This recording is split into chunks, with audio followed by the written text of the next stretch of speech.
This is the BiggerPockets podcast, show 548.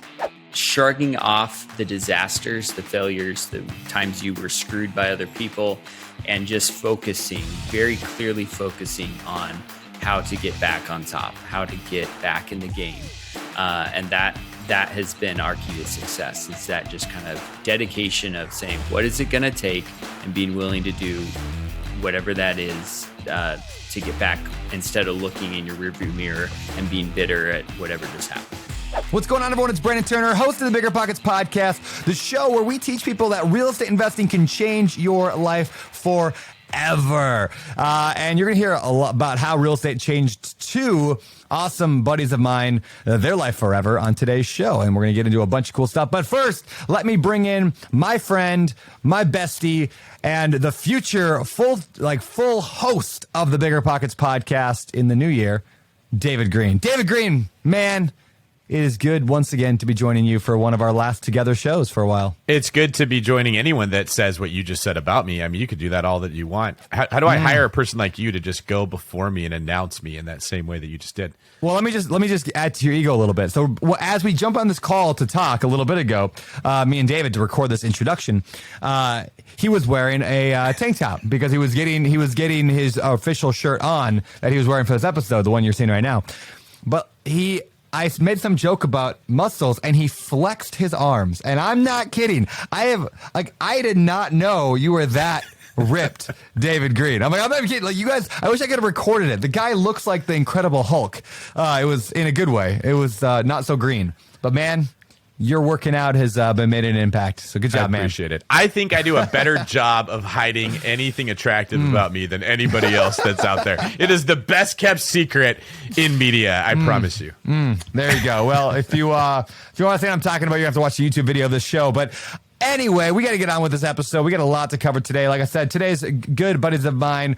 We got Mike and Tyler. They're two awesome dudes that come out of the Portland area, Portland, Oregon, not Portland, Maine, Portland, Oregon area. And they're like, you know, when I talk to anybody who's within like 100 miles or 200 miles of Portland, they know these guys. They are a major player in that market. They do a lot of different types of real estate. We're going to talk today about combining flips and rentals to maximize your growth. We're going to talk about doing some seller financing, something called land banking. We're going to talk about how to vet somebody. In fact, they went through a really crazy experience of like meeting each other in this crisis, being taken advantage of in this like Ponzi scheme and all that crazy story, all that and more coming up. But first, let's get to today's quick tip.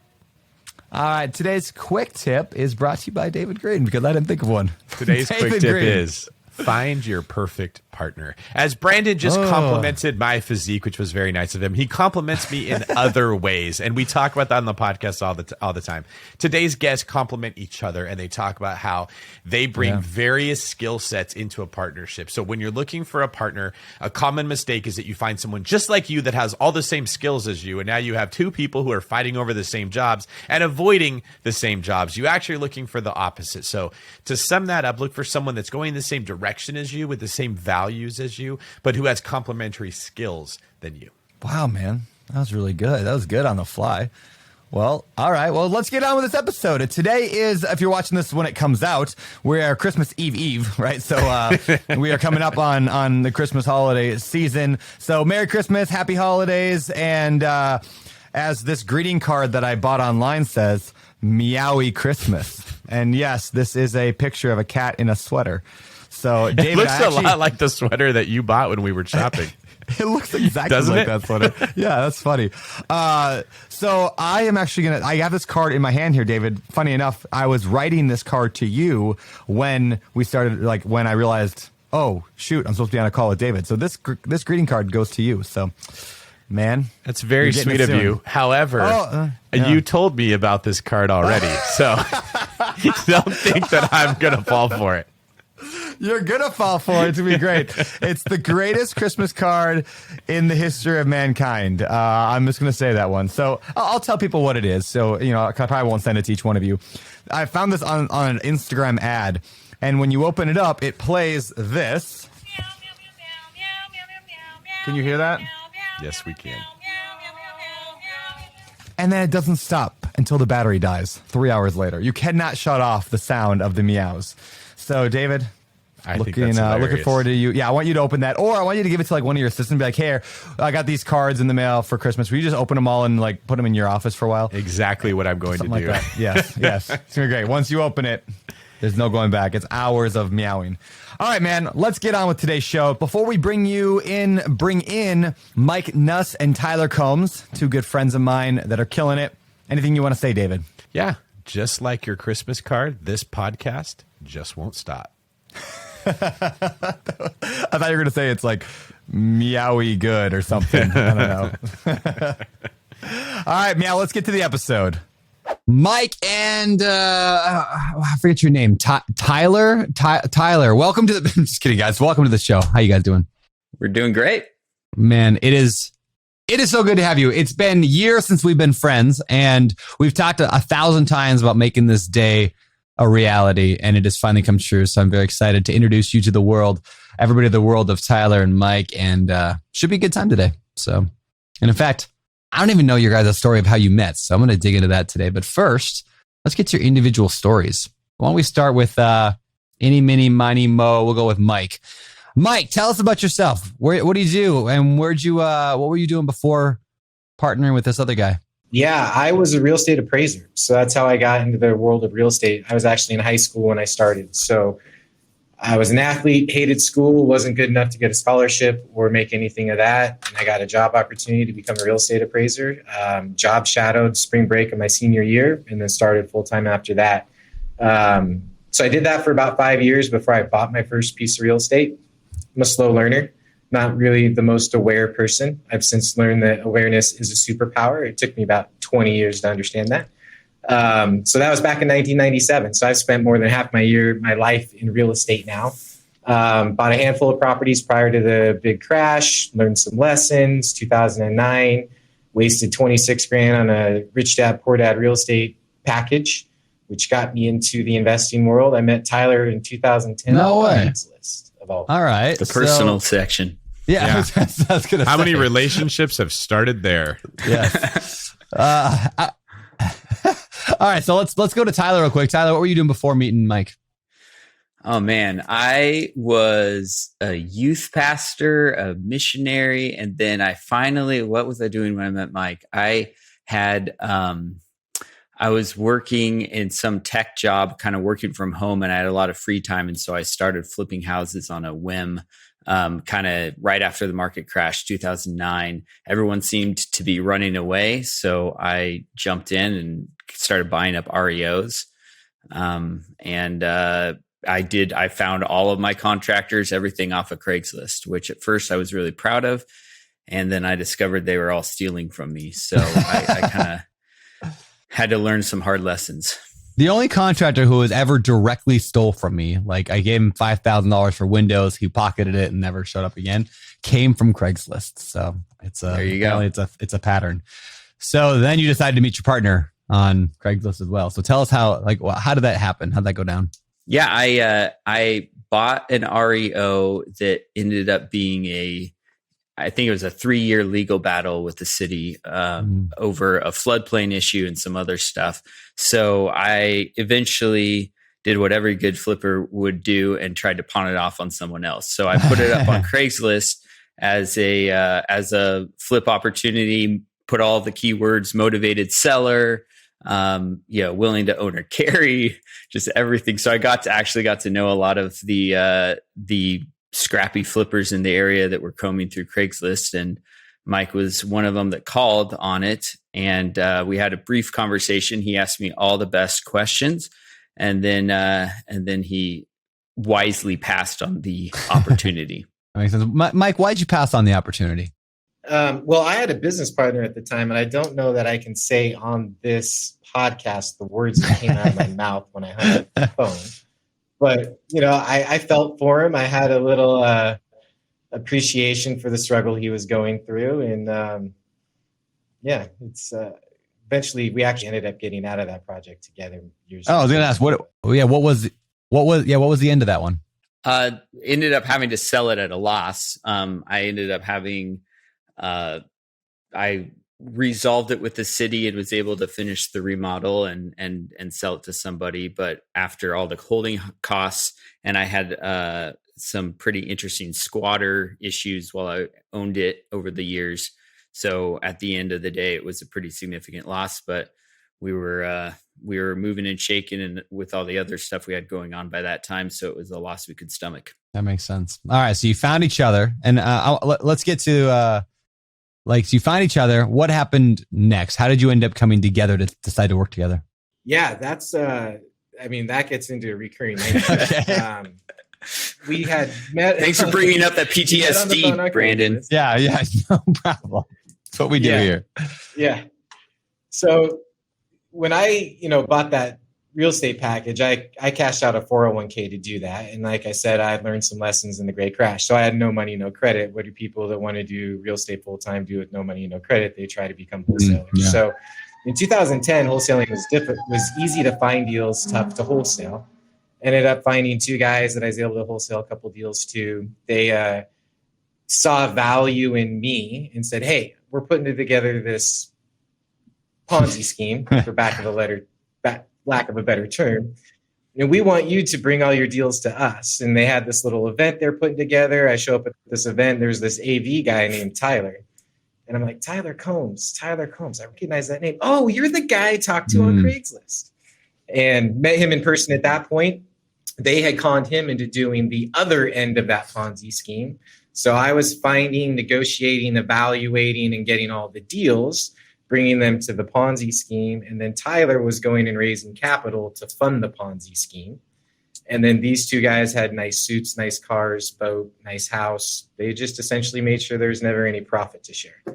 And so after about dealing with that for about a year, we split off to then form our own partnership, and started that partnership with a lot of losses stacked together that we had to build. Like individual losses that you just brought to the partnership? Not only that, but investor losses that we wanted to make right on. So people that had lent us money that these other guys had stolen from, we took us several years to dig out of the hole and make everyone whole again. What exactly was what was the ruse or the scam or the scheme? Like what were they doing? Just taking investor money and then just living on it? Was that essentially? I mean, it was a mixture of mismanagement and then just, overspending, taking, funds that were meant for projects and buying boats and cars.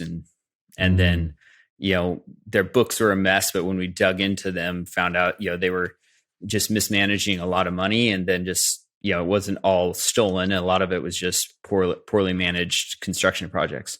Yeah. So let me jump in real fast. Go ahead. I'm going to ask you, if someone is listening and they're trying to vet someone who's raising money, because there's a ton exactly of that where I out was there going right now. What are some things that they should look for that might indicate this would be a bad person to invest with? That's a great question.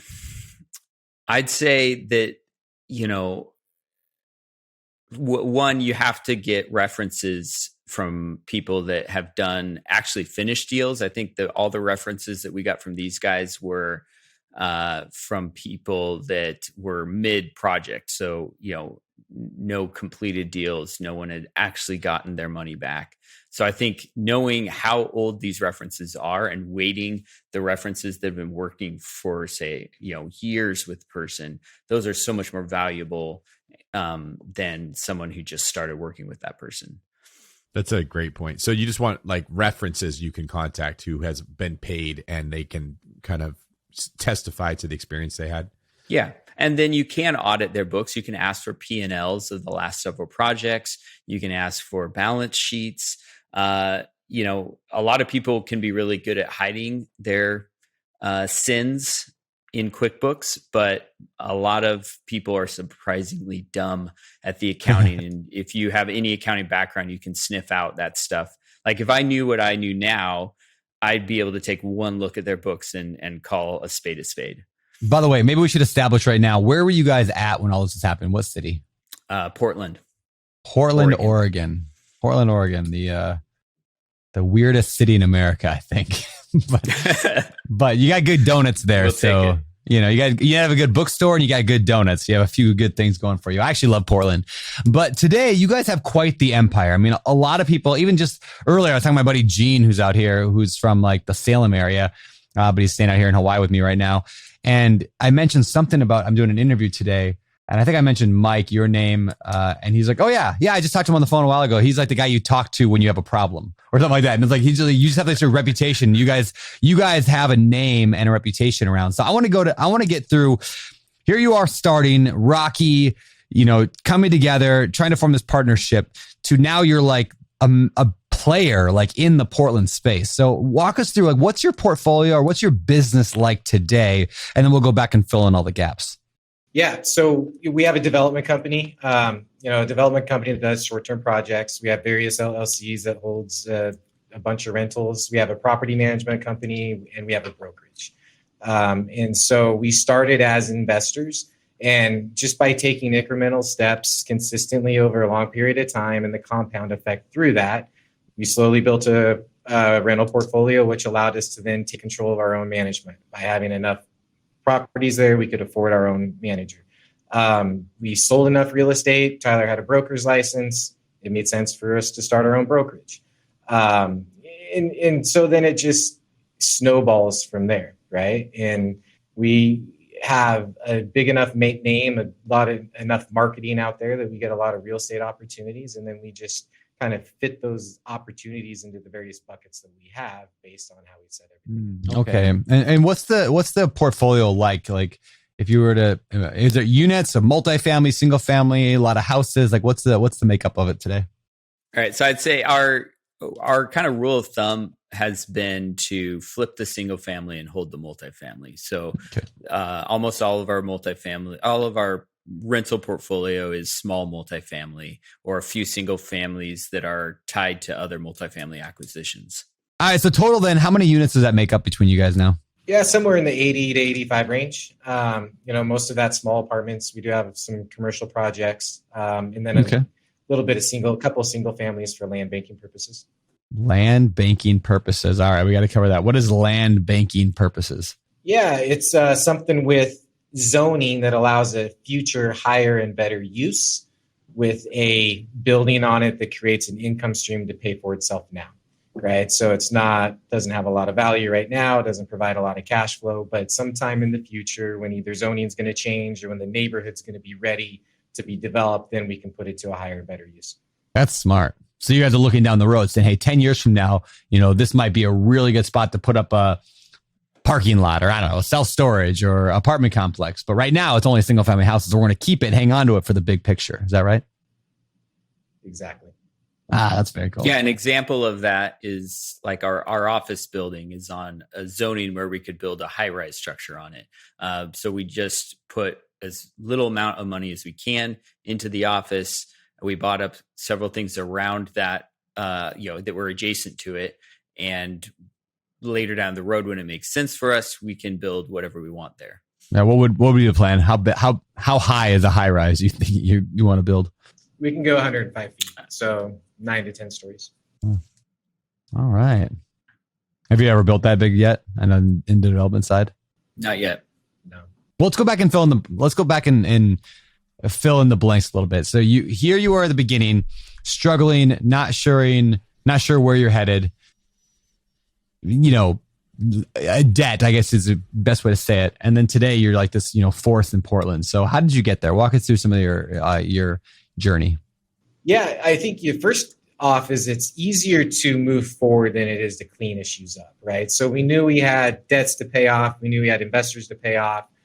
So immediately, what do? You go find some short-term flips, right? So we got some flip projects. So that way we could create some lump sums of cash, pay for our livelihoods, pay some investors back, and then start stacking those wins.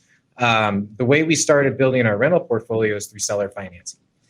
So we learned some really, really good seller financing techniques that helped us start building a portfolio that then created a chessboard. So I think if you look at real estate, the idea of getting a chessboard, you have some small projects that are your pawns, you have some rooks, some knights, some bishops, some kings and queens, and you build out, get pieces on the board so you can move them around to fit your ultimate goals. But we worked ourselves out of it. It's probably two years of solid just flipping to work ourselves out of the hole. Yeah. All right. That makes sense. So then let's talk about your individual roles in the partnership. Like, what do you focus on, Mike? What do you focus on, Tyler? Well, so Mike does the acquisitions side of things. So he stirs up the chaos, finds the deals, helps negotiate it with our team, and then he hands off the project. And we're kind of working out our project management systems, but we recently switched where he hands off that project, and I manage our team that is going to be doing the actual flip or the construction, and then I handle the dispensation, the selling of the flip, and then he handles the if we turn it into a rental, he kind of oversees our property management company. Okay, all right. And how are you finding deals today? Yeah, we have various sources. Like deal flow is the best analogy I've heard is it's like a bicycle wheel, right? You have lots of different spokes. So we do direct to seller, we do Facebook ads, we do cold calling, we do a lot of referrals, pocket listings, repeat sellers is always a great example. Bird dogs, wholesalers. And so you have to have lots of different spokes on the wheel to create a good enough volume. Because at the end of the day, if you have a good enough volume, it's really easy to say no. And the ability to say no to a lot of deals ensures that what you're doing is ultimately going to stay profitable. And so that's kind of our ethos on how to do deal acquisition. All right. What do you guys, what's your favorite? I like direct mail. Favorite type of acquisition? Yeah. Acquisition process. You know, is it the Facebook, the direct? I know you're doing a lot of it, but there's one that you're like, now this thing is that we're really, really good at. Or is there something, is it all pretty, you know, whatever comes in, comes in? I think we've gotten really good at sniffing out the seller finance deals in a way that isn't, you know, that when we can smell a deal that it's beneficial to the seller, there's a lot of motivation for them to do a seller finance deal, and it works for our goals. We can smell that pretty fast. We know how to market to that ideal seller that has a lot of options. And then when they start the conversation and they have a lot of experience in real estate, they're pretty savvy, then it's just a really fun transaction all the way through. Everyone wins. And there's not a ton of education or expectations that have to be realigned. I think that's probably my favorite, where you get the residual, the exchange where everyone is winning, and then you're getting the long-term benefits and the partnership that extends. So your energy spent up front extends years into the future because of the seller finance. Yeah. Seller financing. That's something I really want to dig in with you guys a little bit on, because that's something that we don't talk a lot about on the show, but can be a really powerful tool. So maybe Mike, I'll start with you. Like, what is seller financing? And then how does somebody start using it? Yeah, well, in the IRS code, it's an installment sale, right? So you're making a down payment and then you're structuring installments, whether that's monthly for a long period of time, whether it's monthly for a short period of time, and a balloon payment at the end, but it's just in installments to control real estate. And the key to seller financing is what makes sense from a seller perspective. I think a lot of times people say, well, I need this property. I need a seller finance it. And well, it doesn't make sense for the seller. So it starts with the seller. If it aligns with them, then you find out what installments are going to make their life flow in the way that is going to meet their goals, and what can the property afford to make it successful as well. So simple as that. Down payment, interest rate, monthly payments. Monthly payments can be interest only. They can be all principal. They can be negative amortization. You know, they can be whatever you want it to be. So that's the beauty of seller financing, is it does not fit in a box. You can do exactly what you want to do based on what needs to happen. I think that's a great point to highlight. I hear a lot of people will say, how do I get the seller to sell it to me in seller finance? And the answer is you don't. If they're not motivated to, or that doesn't work for them, that's not the right strategy. But it often gets portrayed to people who don't have money. I mean, if you think about when someone's targeting an investor to sell a course to them or a class or something, they're looking for a person who has some form of vulnerability, bad credit, no money. That's why like everyone gets into wholesaling, right? Like you were saying earlier. And seller financing is this magical pill that will work if nothing is right. The problem is you have to dig to find usually an off-market deal because like realtors aren't going to be listing a house if it's going to be selling with seller financing very often. That person is selling their house with the realtor because they want a convenient transaction where they're going to go use the money for something else. So a great piece of advice you just gave is that you got to have a motivated seller and you got to work to find a motivated seller. So can you guys share any, maybe like, I don't want to say red flags, but something that pops up that makes you go, ooh, that person might be someone who's interested in seller financing that people can look for when they propose that solution? Yeah, we call them green lights. Oh. Better than a red flag. There we go. Yeah. Yeah. Okay. Yeah, we call them green lights, and they are, I think it's the opposite of what you just said is the audience for the predatory real estate seminar. It is someone that, the seminar attendee is someone without options, right? They have poor credit. The real estate seller that we're looking for, if we're going to do seller finance, is someone with options. They have the option to sell with a realtor if they want to. They have the option to keep renting it. They have the option to 1031 exchange if they want to. But they have all these options. A lot of times they're overwhelmed by those options.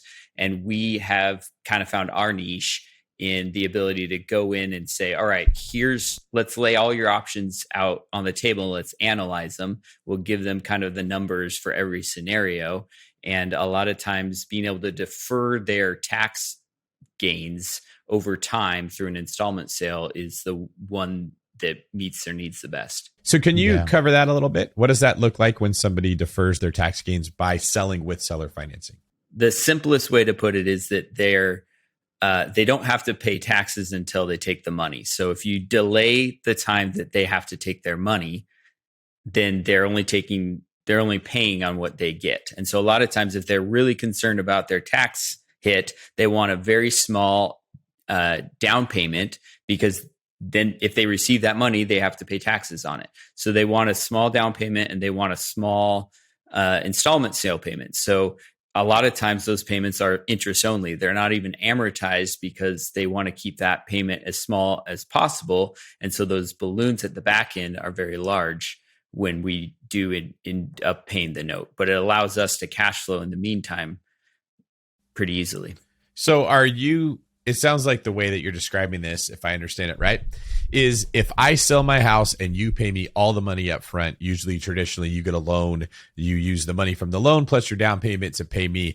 I pay capital gains on the full gain. But if I sell it to you with seller financing and I don't get all that money up front, I actually just collect a payment from you over time. I only pay taxes on the money that you are paying me. Is that correct?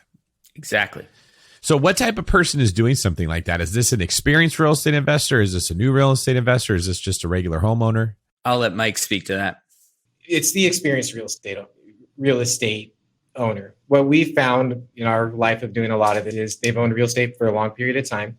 They have significant capital gains. They don't need the cash. They like the income stream. They have below market rents. They have deferred maintenance. They don't want to deal with realtors. So they have a mindset of costs and expenses they want to avoid. And a lot of times they want to pass on a legacy. They see themselves in you. And so then you just put all that together. Well, you have below market rents, you can increase the income stream, right? So you can match their net operating income that they're currently getting, increase the income stream, and now you have cash flow. The fact that they don't need money. They don't need a large down payment. They're used to cash flow. They don't like management. So you solve a lot of problems by just saying, hey, here's a little bit of money. We're going to take control of your property. We're going to improve that property, improve the income stream, and we'll all benefit from that elbow grease, so to speak. Yeah, I like this concept of like seller financing in that, again, it's not taking advantage of people. It's not saying, hey, I'm going to trick you into it. It's like, I know a number of investors. In fact, my mentor all growing up, getting into real estate, growing up as a real estate investor, Kyle, like that was always his plan. He would always tell me that. He's like, yeah, my plan is just acquire a bunch and then pay them off and then sell them off on seller financing when I get older. And that just provides me enough income to get through life.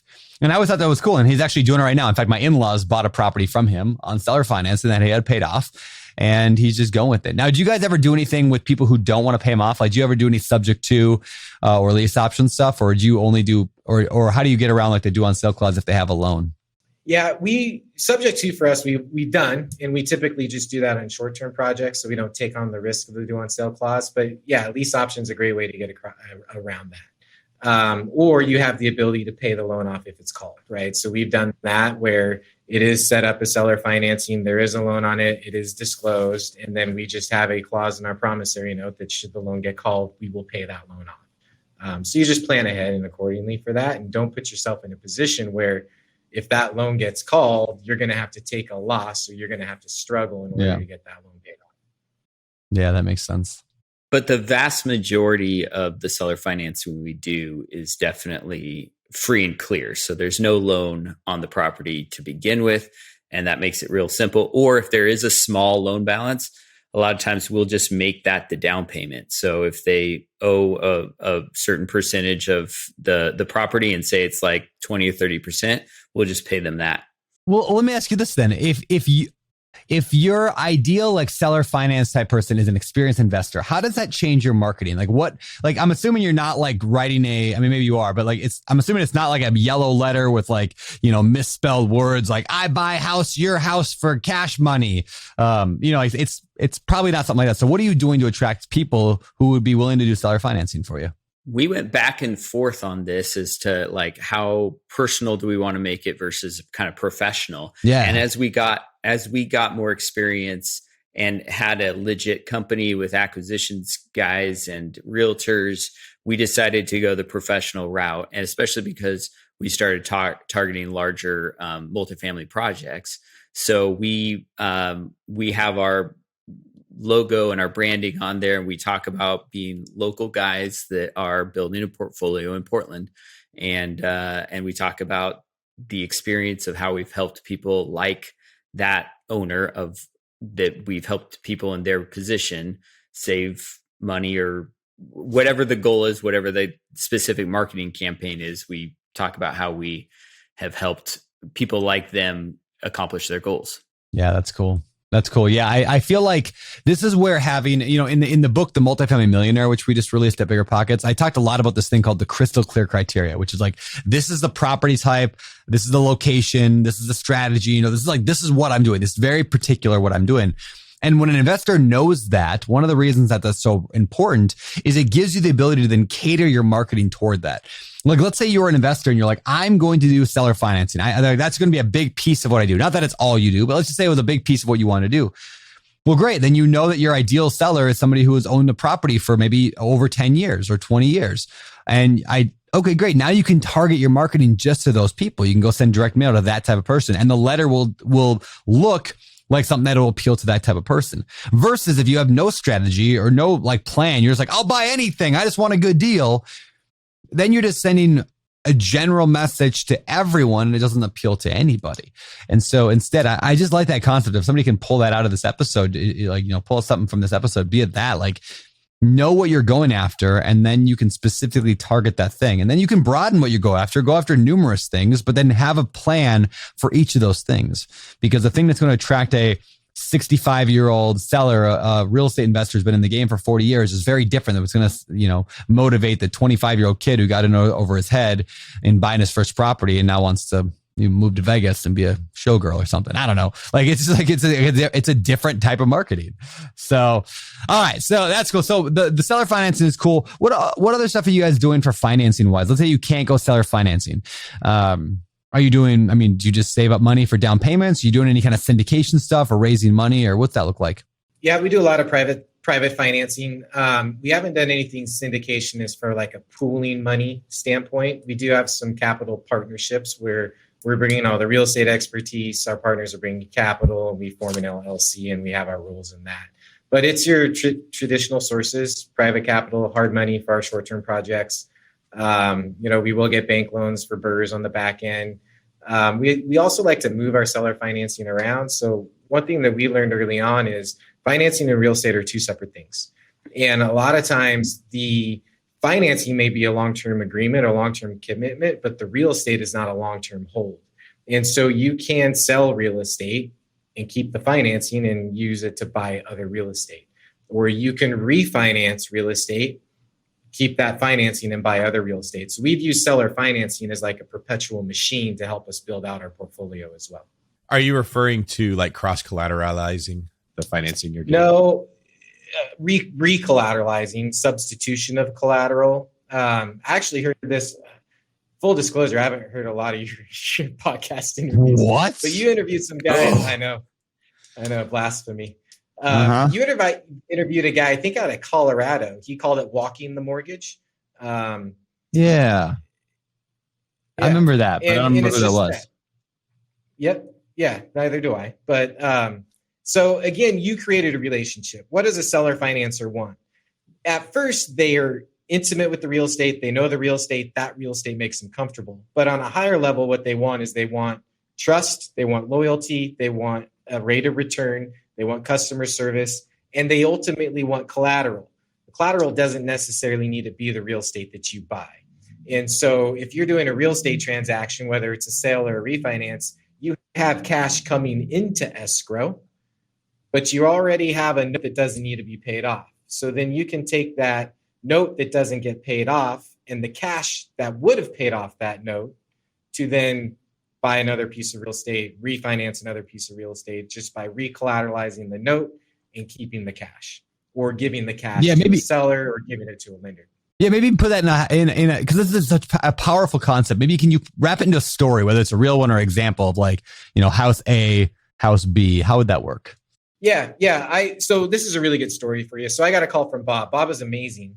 And I remember it was Saturday, I was washing the dishes and the phone call, I know it's a piece of marketing when the phone comes in. So I'm all prepared for it. And his first words were, "Do you need to pay all cash?" Like that's the magic phone call everyone wants. And Bob knew he didn't want cash. He wanted $5,000 down. The problem was the piece of real estate he owned was a piece of garbage. It was in a part of town that had a high tax ratio. It needed a lot of renovation. It wouldn't have provided any cash flow at the end of the day, but we needed to put, $100,000 into it just to make it habitable. And so what we did is we set up seller financing on that project. And he knew all along that we were going to sell the property, that we were going to collateralize him on that property to begin with. And then 6 months later, we were going to give him different collateral. Now, when we bought the property, we didn't know what that collateral was going to be. We just knew that we always have opportunities. We would find that piece of real estate at the end of the day. And so we bought the property, $5,000 down, put like 100 into it. We sold it. And when we were in escrow to sell it, we were then in escrow to buy something else, right? So we had a cash out, a cash transaction on the buy side, and we had a sale on the front side. So as that sale came in, we owed Bob $220,000. We needed to buy a property for $220,000. So instead of paying Bob off when we sold the property, we just took Bob's $220,000 and gave it to the other seller on the buy side of the acquisition. And so we just used Bob's financing and liquidated that other piece of real estate. All right. That makes a lot of sense. And it makes sense too, because Bob trusts you. Like he likes you. He likes the payment. He likes all that. So why not just basically just becomes just a private lender long-term for that stuff. So that's very cool. A good chunk of our private lending pool started out as sellers. Yeah. I'm shifting gears here a little bit, but what's the hardest part and what's the best part of flipping houses? I know you guys do a lot of flips. So what do you struggle with?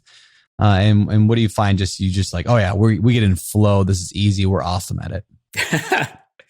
The best part is when you underestimate everything, right? You underestimate how much that neighborhood's going to appreciate. You underestimate how hot the market's going to be, and you underestimate how long it's going to take you to do the remodel. Now, most of us that have done any flipping know that it's not super common for you to underestimate all that stuff. So it could really suck when you don't. The thing that sucks the worst for us has been, when the construction budget just, something gets discovered or you completely miss stuff that just blows the construction budget out of the water. That's probably the most painful. We're really good at kind of knowing our numbers when we go into a project, but those surprises can sting. Yeah, that makes sense. All right. What makes you guys each feel alive in your business? Like, what's like, you're like, oh, yeah, I like this. This is my piece of the business. This is what I love to do. We'll start with you, Mike. At this point in the career, what I really like is I like seeing other people win and like new investors get traction in their careers. One example is the majority of our staff have all bought a piece of real estate. One staff member in particular has now bought 3 pieces of real estate over the past 18 months. Everyone has been a successful BRRRR. One of them was seller financing that they rolled into another acquisition. They have no money out of pocket. In fact, money in their pocket after successfully completing all those projects. So I get more appreciation seeing someone get their first deal than I do from us getting our next deal. What about you, Tyler? I'm a sucker for creativity, and that's been something that's been kind of a key to our success, is how crazy creative can we get on the deal structure. But it's also been our kryptonite, because sometimes we overcomplicate things because we have all these tools that we've amassed over the years, tools of how to do deals in different ways to finance it, different ways to structure the terms, that sometimes we can kind of get overly complicated. So I'd say that's both partly my favorite thing, as well as the thing that gets me into trouble the most is getting too creative. Because I didn't used to think that was a thing, but it's definitely a thing. Well, we see that with house flippers, like the boring ones tend to do the best. They just use the same materials. They don't have surprises. It's when you start trying to get creative that mistakes tend to happen. So I definitely think there's a part of that in business. Gary Keller had a quote that was really good for real estate agents, where it was something along the lines of, we get bored of doing what works, so we start doing what doesn't work and trying to make it work. Yeah. And that's definitely like there's a fatigue in business that when you hit a rhythm and you just keep doing the same thing, it gets boring and you want to try new stuff. But that's often like the death blow for your business. So with you two each specifically, tell me what is in your future. Where are you two headed? Where am I headed next? I think we kind of just did some restructuring where we got rid of a lot of distractions in our business. It was painful. We had to cut some overhead and cut some departments completely to just really focus. And so I'm really excited about diving in and becoming masters of the investing that we do, and trying to kind of take a break from the shiny object syndrome that we've had for so long as entrepreneurs. Yeah. And Brandon has hit it home many a time about going a mile deep instead of a mile wide. And last time we had drinks with Brandon, he kind of asked us some pointed questions about that as well. And so we finally pulled the trigger and cut out a bunch of extra things in our business. And so now I'm really excited about the amount of mastery that we can achieve with the extra focus. Well, you probably shouldn't have. I was pretty drunk that night, so I don't know what I said. You're like, no, we based our whole strategy off of it. I fired 40 people.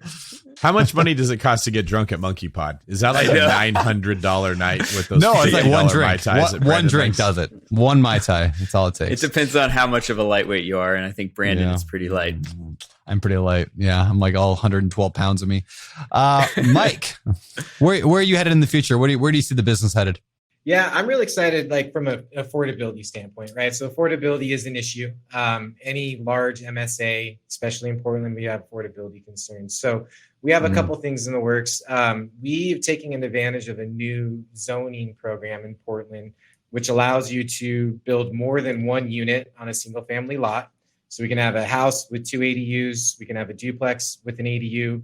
We can have 3 plexes or 4 plexes, or we can do cottage clusters and get up to 8 units.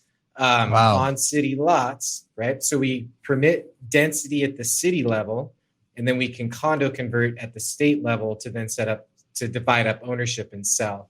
And so what this allows us to do is lower our land cost basis to then bring new construction at a price point that's just almost nearly impossible to get in really high demand portions of Portland. And then on top of that, we bought a piece of property that we can eventually build a 60 unit affordable housing apartment building on as well. So I'm excited to kind of start changing the value we add to our community here locally. Yeah, I love that. I love the idea, like when you're in a city where there's major problems like Portland with affordability, when you can become a solution for that. I just think there's a lot of power there. So right on, man. Well, with that said, we're going to move on toward the end of the show. I think we're like 40 minutes into this thing. So gets us closer to the end here. The next is our famous four. All right, this is the famous four. It's the same four questions we ask every guest every week. So let's throw them at you guys each. So why don't we start? We'll start with Tyler each time and then move to Mike. So Tyler, first question for you. Favorite all-time or current favorite real estate related book? My favorite, and I will call this a real estate related book, Crucial Conversations. Just because it's so applicable in both the way we run our business and the conversations we have with sellers, with other agents, with kind of everyone involved in the transaction. I read it again recently. It's really helped me kind of revisit the way I structure the conversations I've been having. All right. What about you, Mike? I'm going to go with my favorite two authors, and I'm not just kissing ass, but Brian Murray and Brandon Turner are amazing authors when it comes to their level of experience and the ability to put it on paper that allows people to implement and take action in their lives. When I read books, I rate them based on the ease to implementation, and I think Multifamily Millionaire hits that in spades. Oh, thanks, man. You might be the first multifamily millionaire mentioner on the show. I'm not sure. Well, thank you. It's a new book. Give it time. Yeah, we'll give it time. All right. Number 2, David. What are your favorite business books? I'll let Mike go. I really like Compound Effect. I think that's a great one. I'm sure a lot of people mention that. But I'm a big fan of Benjamin Hardy. Personality isn't permanent. Gap versus gain is the latest one. Gap in the gain. To me, who you are as a person is going to speak volumes to who you are as a businessman or a business leader. And so your personality or how you look at things, how you take on challenges in life are extremely important. So I look more on that of who am I, because at the end of the day, that relates too much to business. All right. Yeah. Gap in the Gain. I'm just about finished with it. I got a few minutes left in the audiobook, but that is a phenomenal book. I really, really enjoy that a lot. So, all right. Tyler, anything you want to add to that? Business books that you're loving? My friend Ashley just recommended a book recently called Thinking in Bets that has been super, kind of brought some new energy into the way I process my business decisions. Because in our relationship with our partnership, I would definitely be the overthinker, the one that wants to slow down and have a plan, and would be the one that would suffer from analysis paralysis. So have a book like Thinking in Bets that teaches you how to make decisions faster with less information. It was really helpful for me. Yeah, we had Annie Duke, right? She was on our podcast a long time. I wasn't on that episode, but yeah, Josh interviewed her with, I think, Scott back years ago. So it was Scott and I. Oh, was it you and Scott? Okay. All right. Next question. What are some of your hobbies?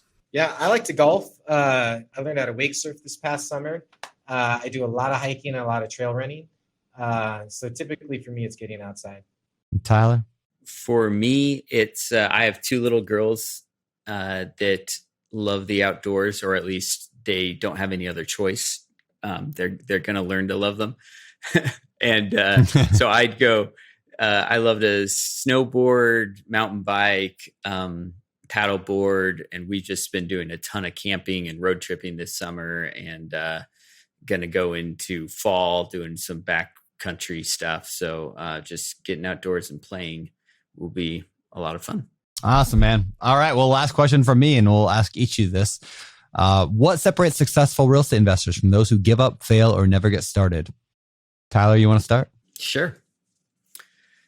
I mean, if I look back at all of our critical moments, it's definitely that idea of just shrugging off the disasters, the failures, the times you were screwed by other people, and just very clearly focusing on how to get back on top, how to get back in the game.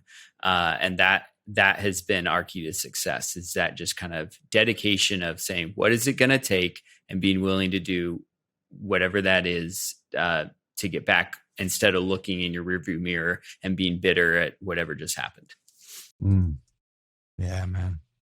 What about you? Yeah, I'd say for me, short-term memory, forgiveness, strong ego, not having to win. Like a great book actually is Infinite Leadership by Simon Sinek. Just having that mindset that keeping in motion, you don't have to win the game. You just have to keep playing game. And that mindset really has done wonders for us. Yeah, that's awesome. That's awesome. I've not read that one, but I started it. I read the first chapter, and then it somehow set it down. I never picked that up again, but I need to, because I take your recommendations seriously. So with that said, guys, thank you very much. Appreciate you guys. And yeah, it's been a blast. So I'll let David ask the final question. Where can people find out more about you?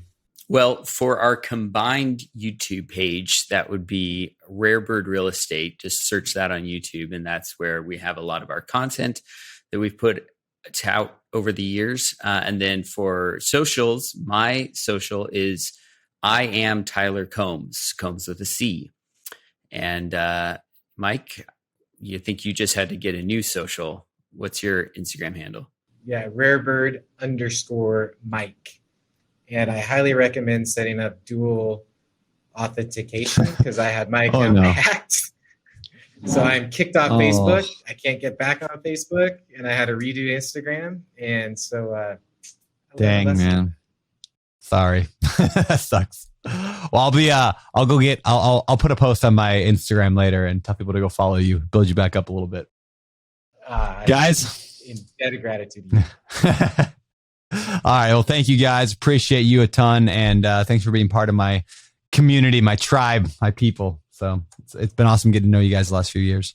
Well, that was an interview with Mike Nuss and Tyler Combs. These guys are incredibly smart and talented. So make sure you guys connect with them over on social, and, follow BiggerPockets for more episodes just like this. Of course, this is one of my last episodes going to be airing. I think my last episode is going to be on the 30th of December. And then David takes over as host as I sail off to go do some more surfing and family time for a while, taking a little sabbatical. So I'll be back again, of course, and I'll be here on the show many times in the next year, but going to take a few months at least to just relax. So David, it's on you, man. For people that miss you, Brandon, what can people do to help you in this next phase of your life? What are you looking for? You can send me teddy bears, preferably cat teddy bears with sweaters. That would be probably a good thing. Or you can follow me on Instagram. I'll still be active there, Beardy Brandon. So hang out with me there. I don't know how active I'll be. Anything we can expect from Open Door Capital? Is there any reveals that you can drop in this podcast? Oh, man. We just got done with our annual goal planning thing. We are going to the moon. And we're actually changing our name from Open Door Capital, just shortened it to ODC because of the confusion with Open Door, the other company. So ODC is it. But we're going to buy some massive apartments this year. So if anybody has any $100 million plus apartment complexes, let me know. That's all I got. There you have it. All right. Sounds good. Anything we should say before we get out of here? I don't know, man. Just appreciate you a lot. Thanks for being a good friend. Thank you, Brandon. That's incredibly sweet of you, and for the guidance that you give me over the years. I've told everyone that you'll sort of be steering me from behind the scenes, like the good friend that you are. So your spirit will live on forever, as well as it will be looking at us from above, from our bobblehead. Our bobblehead partnership. It's great. Awesome. Get us out of here, man. All right. This is David Green for Brandon ODC Turner, signing off.